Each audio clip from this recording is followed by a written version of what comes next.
Welcome to What We Gon' Do. This is our week about performance. So these are people who, like, I'm wearing my Lizzo shirt, custom by Martin Etem. He is an artist here based in LA who made this shirt when I was lucky enough to go to the Grammys this year. Lizzo is a prime example of someone who is using her platform to create change, to create space for new voices, to create hope, and to redefine who deserves space. So I figured this week I'll let Lizzo kind of creep on over this whole time as we discuss these topics with each of our guests this week. So our first guest this week is my girl from the 916, Terra Lopez. She is the front woman for Rituals of Mind. She's a very, very popular band based here in LA. And she's also the founder of Bitchwave Studios, which is her own record label to support up-and-coming artists like herself who are about to change the world, who are changing the world. And I was able to sit down with her to talk about kind of what it's like to be in a music industry and have to to define and stand up for your values in the face of, an industry that is not always welcoming to not only new voices, certainly not queer Latinx voices, but also who want to only use their platforms to kind of create space for real dialogue about real shit. And so she's been incredible. She's been a leader. She's inspiring. And here's our conversation. I love your shirt. I haven't been to your house. It looks very light. Looks like it got a lot of light in there. So this is Kelsey's parents' house. I've been in Sacramento. Oh, that's right. You're in Sacramento. That's right. Yeah. Hey, but yeah, it is a lot of natural light going on. That's great. I'm actually also not at my home. I'm in Palm Springs. Nice. I've been downtown LA for like 10 straight weeks almost. And it was like, I love it, but it's just a lot, especially when you can't really go anywhere else. And especially after the fire we had last weekend. I slept through it.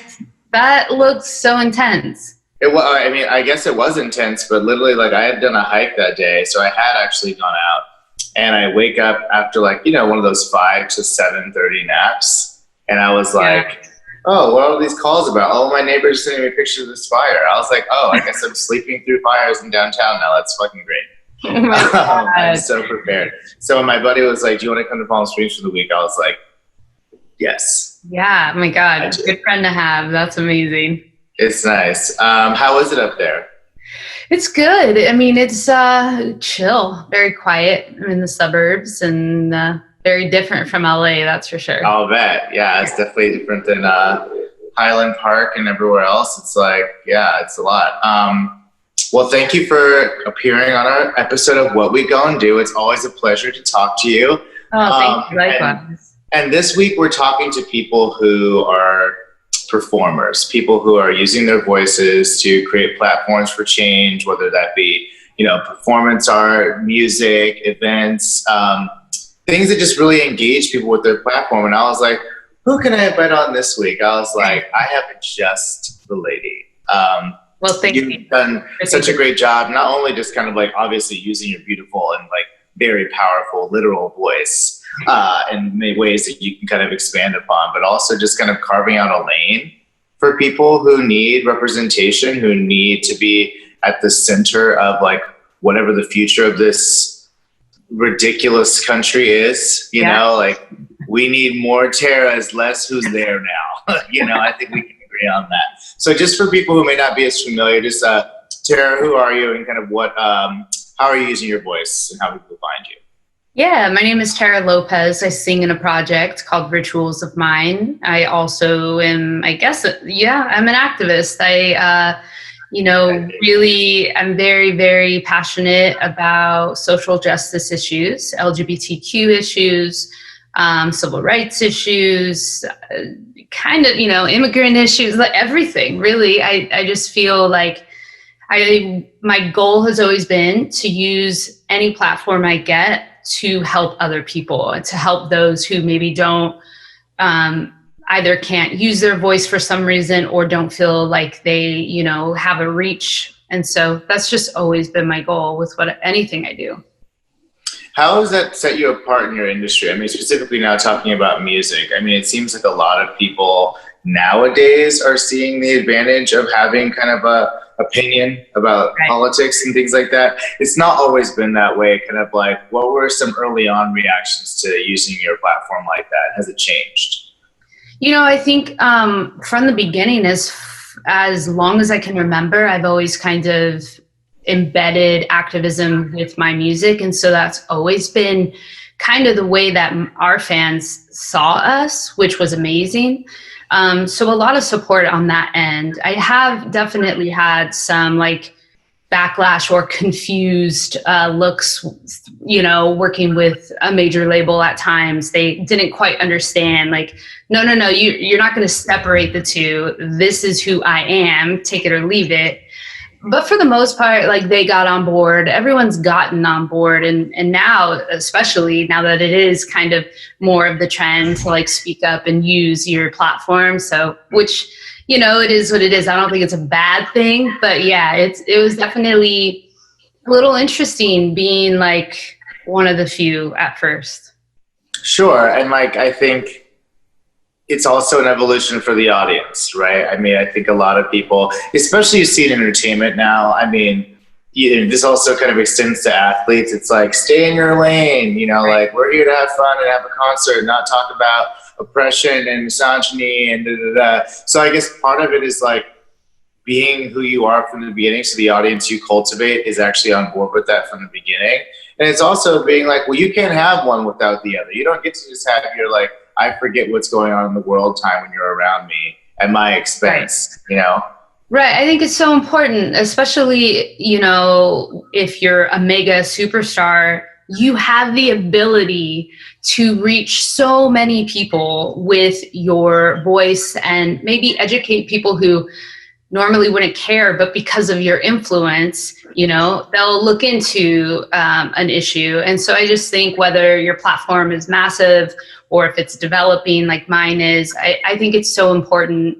I don't know. I've always been that way, even since I was a little kid, really passionate about, fixing any injustices. And so this just allows me to work on it every day. Right.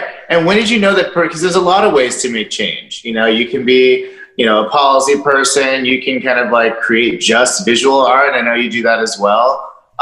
Why for you is performance the most fulfilling and, kind of effective way of doing that?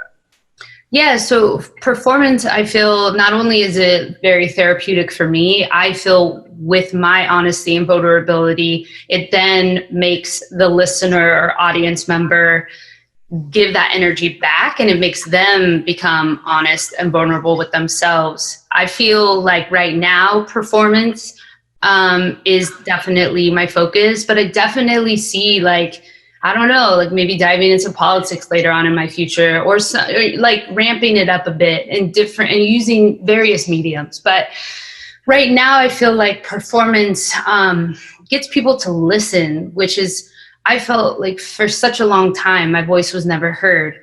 And so now I'm literally using my voice to be heard. And it feels amazing. People actually take notice when I sing. And so I just kind of try to weave in that message along with it sounding all right. Right. Well, I mean, it's lovely to listen to. It's also strong. I think that you give people a lot. It literally seems taxing, but also you obviously enjoy it so much. It's a pleasure to watch. So let's talk about kind of what's been going on recently, because, when typically performance, it necessitates an audience, and typically, especially for what you do, that is going to a place and performing. So obviously with Miss Rona and how she just comes through not caring about any of us, she snatched, a year's worth of, I'm sure, kind of where were you when this all hit? I guess let's establish some context. Yeah, so we were just finishing wrapping up our next album, which is coming out this fall. And we had a ton of plans. I had just locked in a major booking agent for us. It's been 10 years in the making, one of the biggest booking agents, just locked in, was working on figuring out fall tour plans for this record, and just so excited, so excited with all of these ideas. And then coronavirus happened. And then now it's made us as with everyone, really have to consider like, okay, how do we think out of the box? How do we get creative? How can we still connect with our audience, our fans, and still feel engaged with them, but like in fun, new ways? So I've been learning a lot of different software over the last few months. It's been crazy. My bandmate is amazing, and they just like are a wizard at technology, and it's kind of made me step up my game too. But yeah, I mean, it's daunting. It's depressing at times, but I'm the type of personality, and luckily my bandmate is too, where we're like, all right, here's major challenges. How are we going to get over this? How are we going to, let's think creatively. Let's get out of our. How do we turn this frown upside down? How do we turn this like lost opportunity into an opportunity to pursue things that we may not have? Like, I know that you brought together the band. That was the first reason I had ever seen you live, which is Sister Crayon. It's like, how have you been? I mean, you were one of the first people I saw who was in the kind of musician performance space. There's a couple of people I'm friends with who did too, like Madame Gandhi, who immediately were like, I am going to start using the tools that we have available to reach the people. Because also the irony is, we need you more than ever. People who need a voice and who need a community and who need to feel seen and energized, like, there's never been more of a need for that. And yet the irony is that we can't even come together. Right. So how have you been utilizing it to kind of like keep giving people hope and kind of strength? Yeah, so I started a month, actually last night was week 6 of a DJ series that I just started called Lockdown Lopez. And every Tuesday night I turn my girlfriend's bedroom into the club for charity. And so I pick a new charity every week. And I have found that has given me not only like a sense of purpose, but also a sense of like, all right, I'm doing good. But not just for me, like for the fans that come into the chat room and they're donating, they feel good too. They're listening to fun music. We're all having a good time and we're helping people. Last night, we raised money for the Loveland Foundation, which provides therapy access to Black girls and women. And that just felt so good to be able to help other people. And so that's been a major, major thing that we've been working on. And I never did that before this happened. Sure.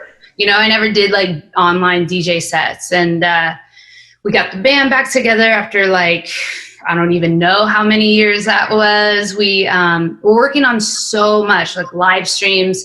I'm working on making music videos. We're working on animation video games, like all of this crazy new. That's cool. Yeah, all of these new realms that we never would have touched. So. And it's a good time to prototype stuff, right? Because you're like, this is stuff that you can use going forward when things return to whatever version of normal we are going to. It's like, pick what works, test it out, and then kind of incorporate it into your toolbox. Yeah, absolutely. I mean, if anything, we're learning a lot right now at like an insane speed. And so, I mean, it's never a bad thing to learn new skills. So I just want to learn all the skills I can during this time and take advantage of it. Well, and one other thing you mentioned that's really cool, and I've been consumed by Zoom, just putting this thing together. But I mean, even as like a spectator or participant, and other people's like, there's this Black gay community kind of movie night. I think it's called Black Gay and at Home, but I'm on the list. And they've been having these movie nights where they'll put on like an old classic or maybe kind of more obscure Black gay movie. Like, I hadn't seen some of the films that they've shown yet, but what's the best part is not necessarily even the movie, it's the chat. Yeah. It's like seeing like 400, 500 Black gay men just kikiing and laughing and like, and that's actually not something you see at a concert. Right. So how has it been kind of forming a community that actually knows itself better? Yep. Yeah, and I think that's been that's been really cool, is seeing our fans kind of talking to one another, and now like they're friends. Like they come every week on the chat and they're like, "What's up?" Like, "Hey, how was your week?" And just seeing these like brief connections has been so awesome to see. Like, our music is actually affecting people and helping, I don't know, people get through the day. So It's definitely added a whole new element to the live show or live performance that, you don't normally get to experience. What's the difference in terms of what you get out of it? I mean, not just in terms of like, obviously it's great to raise money and it's great to know that your fans are happier than if you weren't performing. But, you know, I know what it must be like to step out on stage and hear that and feel that energy and kind of like, that's, you know, in many ways why you do it, is that feeling that you can't replicate. How is it kind of not having that for the foreseeable future? I mean, that part is daunting. That part is like heartbreaking in a sense, because you're exchanging energy with people who feel it. I mean, we have at our shows such a wide array of emotions. You have folks crying, you have folks dancing, you have folks screaming, you have folks laughing, smiling. So it's just like, it's a bunch of energy. It really is like a therapy session. So to not have that aspect of it is really difficult. But luckily, at least for me, I've always channeled inward. Like, of course, the outward helps me get more into it, but I've always performed for myself first and foremost. So it's kind of forced me to get back into that, where it's very introspective. I'm performing for me and using that as that cathartic release. One of the things that, I'm glad you're doing that, because, you know, at this point we got to do things for us and hopefully as many people enjoy it as we can, but we don't get much to the other, you know, a lot of the other validation ain't even possible right now. So it's like, I just got to do this shit for me, and whoever likes it, likes it. Which I think is kind of how you do develop a meaningful creative practice. You can't be chasing someone's approval or chasing a certain outcome. You're like, I only know what I can justify spending my very, very precious moments on this doing. Yeah. And if I can make that justification, then, you know, that's great for everybody else. Yeah. But I want to talk about now, like, you know, one of the really important things that you've specifically done is not only have you cultivated a base, like an artistic base of fans, but those fans are also like as committed as you are, or at least, you know, partially. Hold on just a second. I just realized that my microphone's not plugged in, which is like, what's the point? It's not a prop. You know? It's so dumb. Whatever. I'm such an idiot. Is that better? Does it make a difference to you? Can you hear me? Not to me, really. Okay, well, maybe it doesn't even matter. Hopefully it doesn't.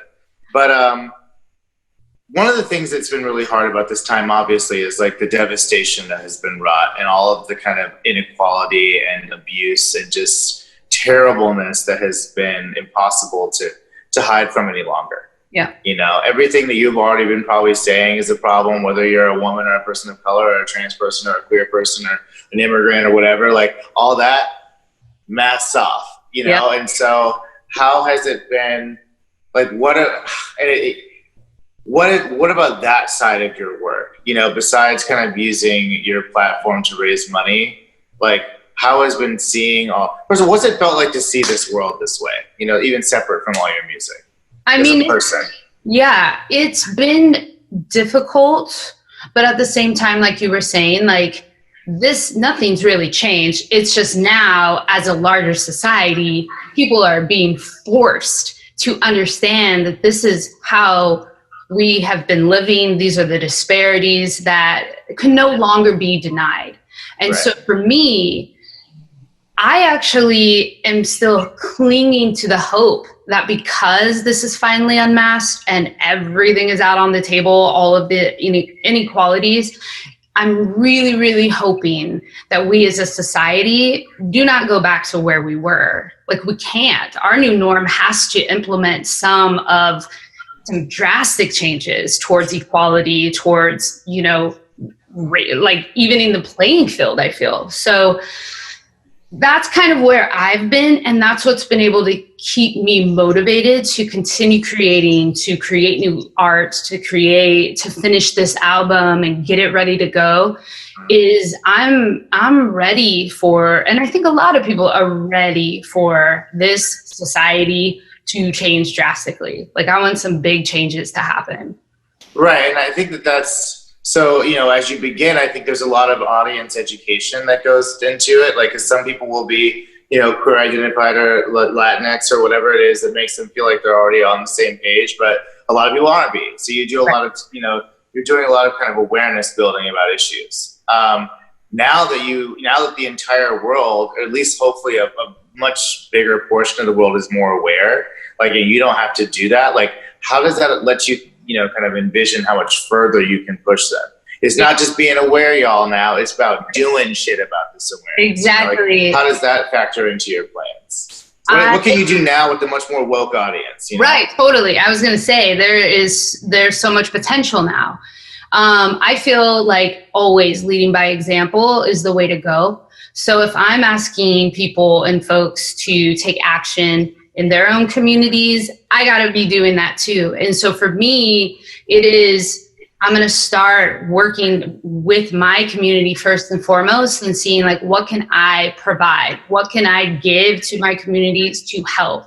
And then I want to document all of that and hopefully push that onto people. And like already I'm seeing that in a little bit of ways. Like some fans of ours are starting to do fundraisers for other charities. And I'm seeing like, okay, there's a ripple effect here. So I think now with more people being aware that there are all of these inequalities that have always been here, now it's like, all right, let's have the proper conversations, but then let's actually act. And so, yeah, first and foremost, I have to be the one acting, I feel. So every day just trying to educate myself and trying to further my responsibility, I feel, as a human on this planet to contribute. And can you talk about your label a little bit, Bitchwave, and kind of how not just cultivating your own group and your own kind of individual stuff, but laying the groundwork for other people to start doing that. I think that's like an amazing next step in terms of artistry, is when you kind of secure your bag, but also allow the ladder to kind of like people to climb up after you. I mean, I think it's so important. I wouldn't be here if I didn't have people helping me along the way over all of these years. And I still have so many folks helping me along the way. And, with that, I've always wanted to help other folks who might just be starting out or too intimidated to start out, because this industry has never been for us. It is such a battle every single day. And so with Bitchwave, what we want to do is just provide the space, the safe space, to at least let people know, like, you are welcome here. Your work is welcome here. Your voice matters. What you're creating matters. And I have just so many plans to grow that. So then that way we're seeing so many more queer folks, non-binary folks, and women and artists of color creating and feeling like they can express themselves. But not only that they actually have a community that supports that and wants to hear it. So that's a huge, huge passion of mine that I'm really excited to just continue furthering, because I feel like, I'll sing forever, but I, at the same time, want to kind of dive into different areas in order to help other folks who, are just getting started. Yeah, and you think about kind of like the changing needs of the world. Like, once there's like, half a dozen Grammys or whatever kind of like things you will need to know that you done made it.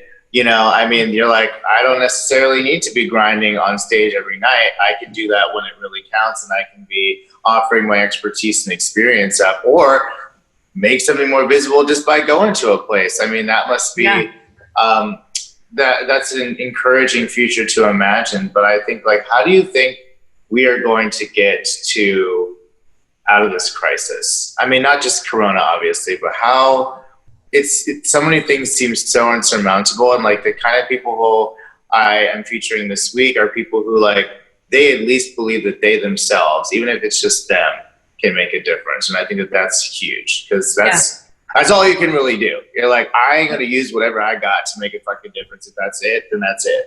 But what do you think needs to come together to see substantial change, like enduring even? Because like this shit can't go on for much longer the way it is. Yeah, no. It's going to take, I believe, every single person acting and actually taking action. So because, you know, there's only so much that I could do for my community. But again, the ripple effect, if I can inspire 10 folks to then inspire 10 more folks, and to the, you know, it all matters. And I feel like we were talking about earlier, everything is out on the table now. Like, we see everything. Our country has a lot of ugly truths to it. So you can only fix something if you actually address the problem. So I'm really hoping that our government, all the way down to us, that we address like all of these ugly truths. So then that way, I mean, the old way is just not sustainable. I mean, we're seeing that right now.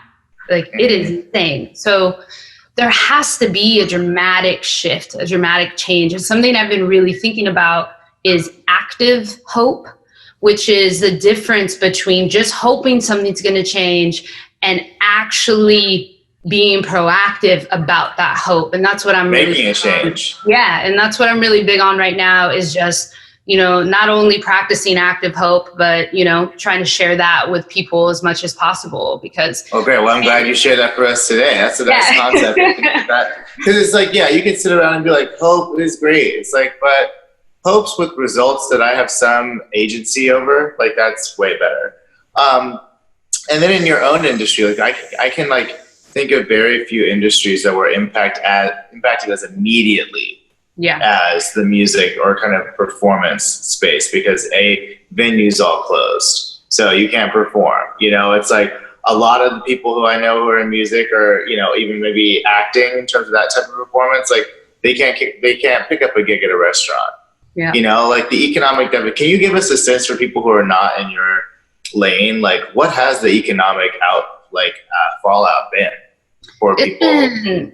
It's been devastating. I mean, from the performer all the way down to like music venues, to the folks that work at those music venues, to my own manager, to the lighting guy, the sound engineer, the bouncer at the door. Like, all of these people play critical roles in the industry, and there's zero work. And for musicians, at least in performances, it doesn't look like it's going to come back anytime soon. A year, maybe more than a year, which is insane to me. And so it's really scary. You're going to see unfortunately, a lot of music video or venues closing.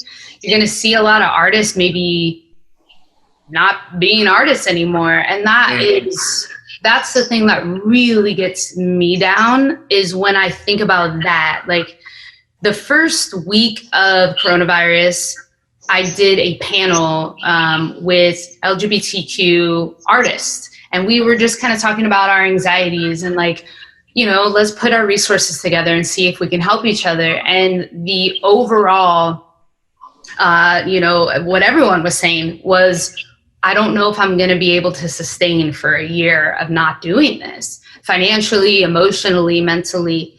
And so that's really, really scary. I just urge everyone to kind of, if they're able to, support your favorite artists. Like, if you're able to, you know, buy that album on Bandcamp, do that. If you're able to buy a t-shirt for merch, like, a little goes a long way, like, when it comes down to it. Yeah, and I think that, like, it's just so crazy to imagine what this year would have been, because like, think about what's going down this year. It's like, a lot of us were like, and we were even thinking of this last year, it's like, how do we start to like build bonds between like-minded creatives, so that when like the real shit's going down in 2020, we can not only have like as fortified of a base of, you know, our individual bases, but we're able to leverage and bond together to like actually make sure that the world doesn't end. And then the world was like, well, we're going to end early, and then we're going to see if the thing you were trying to prevent can still be prevented in a new way. How do you think, I mean, just to be explicit, like, how can artists and performers still make sure that Trump does not kind of use all this chaos to kind of to win? Because I think that's what that was a primary motivator for 2020, was like, I'm going to do what I need to do for me, but all that's also going to be oriented around the fact that, like, this bitch cannot win. No. Because I don't know because I feel like that does something to all of the kind of potential that we're working towards as well with our careers. Yeah, absolutely. I mean, I feel like every artist needs to be vocal about that. It is so insane to me every single day, the shit that he says and does and continues to do. I'm just like, how is this even possible? But I'm really hoping that just fuels people to really fight back and push back. I mean, it's so obvious and evident that our society needs a desperate change, and like this is not working, and it hasn't been working for a long time. So I am really hoping that artists kind of become more engaged and at least spread the word to their fan bases. Like, please vote. This matters probably more than ever. At least in my lifetime. Mattering more. Right. It better never matter more. I know. I hope that this is the max level in my lifetime of it feeling like it matters. Well, what can people do though? Like, it'd be one thing if there were tons of concerts and venues and gathering points. Like you said, we may not have none of that. So what does that look like now? Like, what does that look like to create a gigantic groundswell around justice with no ability to do it kind of like arm in arm? I think it's like a virtual arm in arm. Like, do you think that could be effective? Like, and if so, how? Yeah, I mean, I definitely do. It's going to be a lot harder, and it's going to take a lot more resources and a lot more minds coming together to think outside of the box. But I do think now more than ever, we have the tools to do anything. And so I do think that, again, it's just going to take action. And I think by hosting virtual panels, by hosting virtual talks, by doing as much as you can to gather these like-minded individuals to kind of see, like, bounce ideas off of one another, share resources. To me, it's like, while we can't physically be there to protest or we can't physically be there to congregate, we do have access now more than ever to the best technology, and the best services. It's not 1918. Right. I can't even imagine what that quarantine was like. God, I can't. At least we have this, like at least we can even do that. Exactly. We haven't freaking Zoom Ravens or whatever. Someone mentioned in one of the previous interviews around events, this girl was talking about Fortnite. Yeah. Do you see like this Travis Scott concert that was within the game that 14 million people attended or something like that?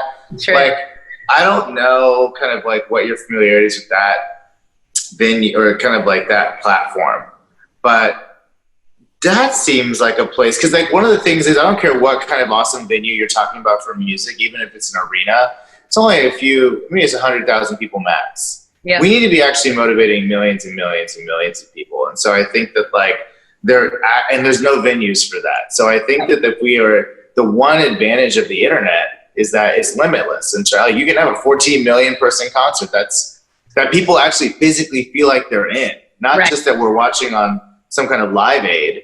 You know, so what do you think are the potentials of like musicians and kind of those technologists coming together to create stuff that's not just for fun and games, but for organizing, maybe around performances? Absolutely. I think that they have to, especially an artist of that size. Like, artists have to use their platform. And I do think that artists are going to have to collaborate with folks who can take their vision and their message to the next level. Like, using Fortnite, you're reaching millions of people in one central location, which is something that cannot be done no matter how many shows you're playing. So I do think the power is there. It's just now we got to get these artists who have that reach to do something with it, which is, to me, it's like, we're all in this together. This is a global pandemic. Why wouldn't you use your voice to further the message of like, make this better? We got to get this guy out to make this society better and work for all of us, not just for some of us.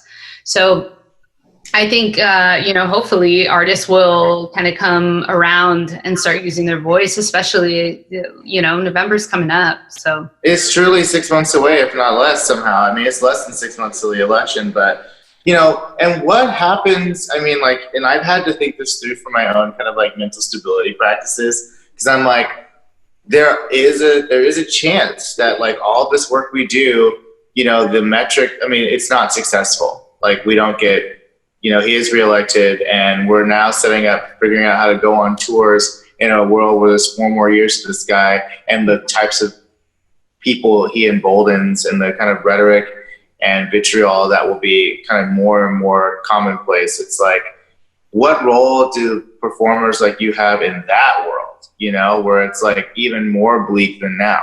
Yeah, I mean, I've always felt like our responsibility is to resist.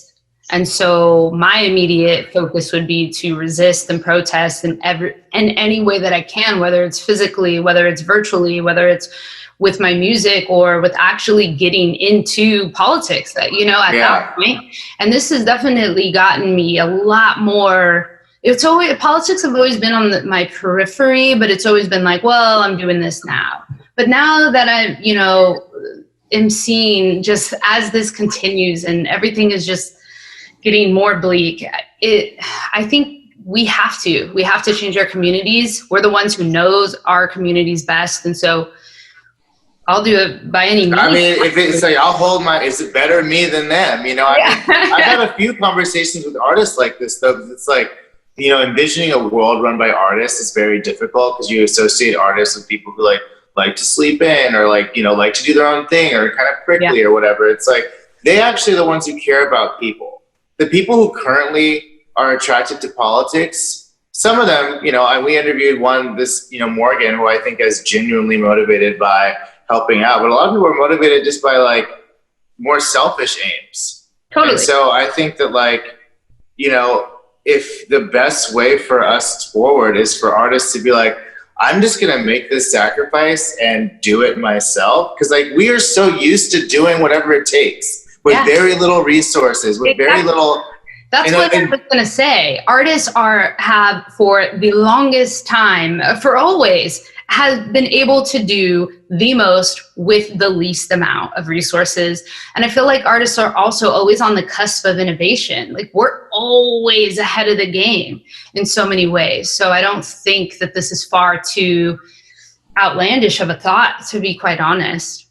And one of the things that artists are great at harnessing, I mean, they have very few kind of financial, kind of tangible resources. But one thing artists are able to inspire is human resources. Totally. They can get an idea that's powerful enough that people were like, you know what, I'm gonna help them. Yeah. All I gotta do is I'll have in my hands and my mind, but that's a lot when it's a lot of people. And I think that is kind of that's true political power too. It's like organizing people. And I also think, and this is a little bit interesting, like these politicians are performers. Oh yeah. Oftentimes. That's all they might be. These guys might, and right now it's so blatant that it's crass. You're like, you obviously don't care about what you're saying or doing. You don't have a guiding philosophy. You're just there to be there and have as much power as you can and whatever maneuvers you know. But it's like, imagine those people getting replaced with better performers, got a better script to sell and also committed. So like, I don't know. I think that what role do you think could that be a movement where people who are already on stage just switch the stage? I think so. I mean, I think at this point, anything's possible. I mean, we are at our standard is there's no bar. So I think anything is possible. And to me, that's hopeful. But yeah, I think I feel like artists should switch the stage sometimes if it's for the better good. I mean, why not? Like, I don't know. Because otherwise, look what we'll be dealing with otherwise. It's like we can sit out the sidelines for as long as you want while it's cool, but like this is past being cool. Yeah. Like if we have to live through like 8-12 more years of like things getting worse, then like there ain't gonna be no more art. Because we're all gonna be locked up or dead because we'll have fought because we've gotten to that point. So I think that it's just I don't know. I think that it's something that people like you are really emblematic of, like taking responsibility into your own hands, not so you can control it, but so you can kind of release it into the community. Yeah, absolutely. So what is your kind of, like, if I were a young fan of yours and I was like, you know, I really don't see, it's hard for me to see us winning. what would you tell them? And like, I'm sure that these kind of emotions come up on stage all the time where people are just like, I need to know. Yeah.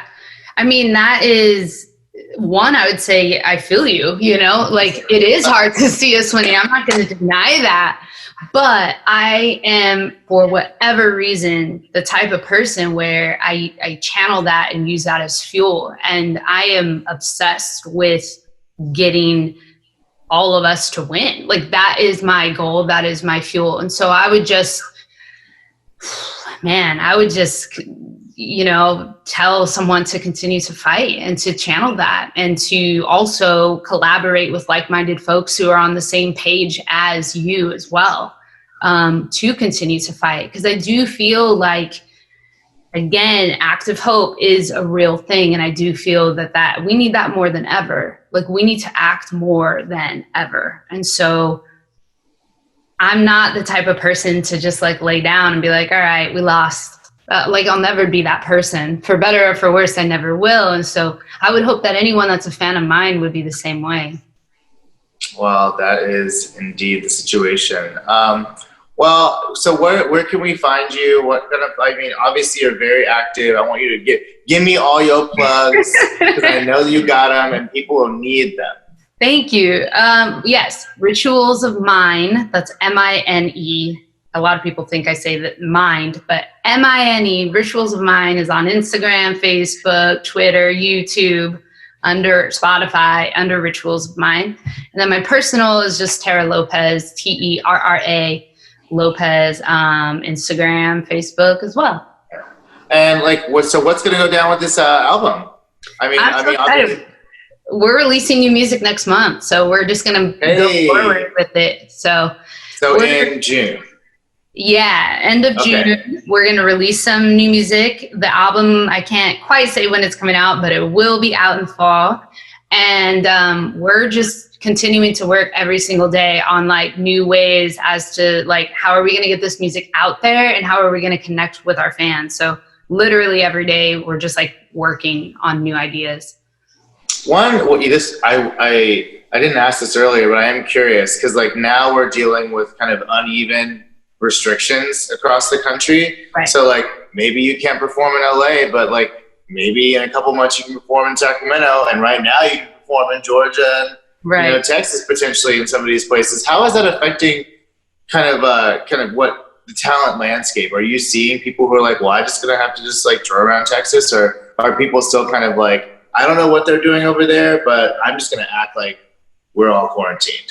Yeah, for the most part, I would say artists are all kind of on the same page, which I'm really grateful for. It's just, we're all just kind of waiting until our government or someone can actually give us some solid answers, help us, and give us some clarity. Because right now, everything is just up in the air. So most artists that I talk to are just nah, we're not going to do that for our safety, but also for our fans' safety. Yeah, the last thing you want to do is have all the people that love you and support you in a room and get sick. Yeah, exactly. So live streaming is where it's at. That's going to so pay y'all's bills or whatever for this Wi-Fi, and get the boost, whatever you need. And we'll make it through hopefully these next few months together. So Terra, thank you so much. Love you. This is great. Always great to see you. Hold it down in the 916. We'll see you back here in LA and SoCal soon. Take care. Thanks so much. Thank you. Bye. Bye. All right. All in a day's work. So Terra, that was awesome. Thank you so much again. You're doing incredible work. You are a bad bitch, and you know that. Bitchwave. Hey. And I'm really I couldn't be more grateful for the chance to sit down with you. Keep doing it. I'm proud that you are from the same place that I'm from. It's been producing some real dope ass people for a long time, and you're no exception. So I appreciate you. So in terms of takeaways, I think one of the most important things she said right off the bat basically is use your platform to make people listen. I mean, it seems very straightforward. You're a singer, you're a performer. People have to listen. They have to hear. You know, people have to hear you if they go to your concert. They don't got to listen.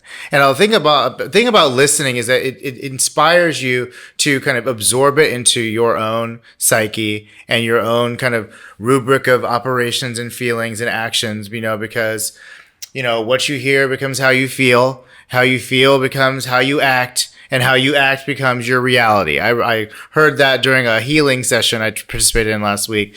Leah Barros, look her up. But it really resonated with me because I'm like, hearing is the first step in listening. You know, like, you know, listening becomes your feelings. You know what I meant. Anyways, I think it's so important to get people who look up to you and who are an audience to listen, understand what you're talking about, and kind of don't just make it something where people go, have a good time, take a little Instagram, and then bounce. This is about building movements.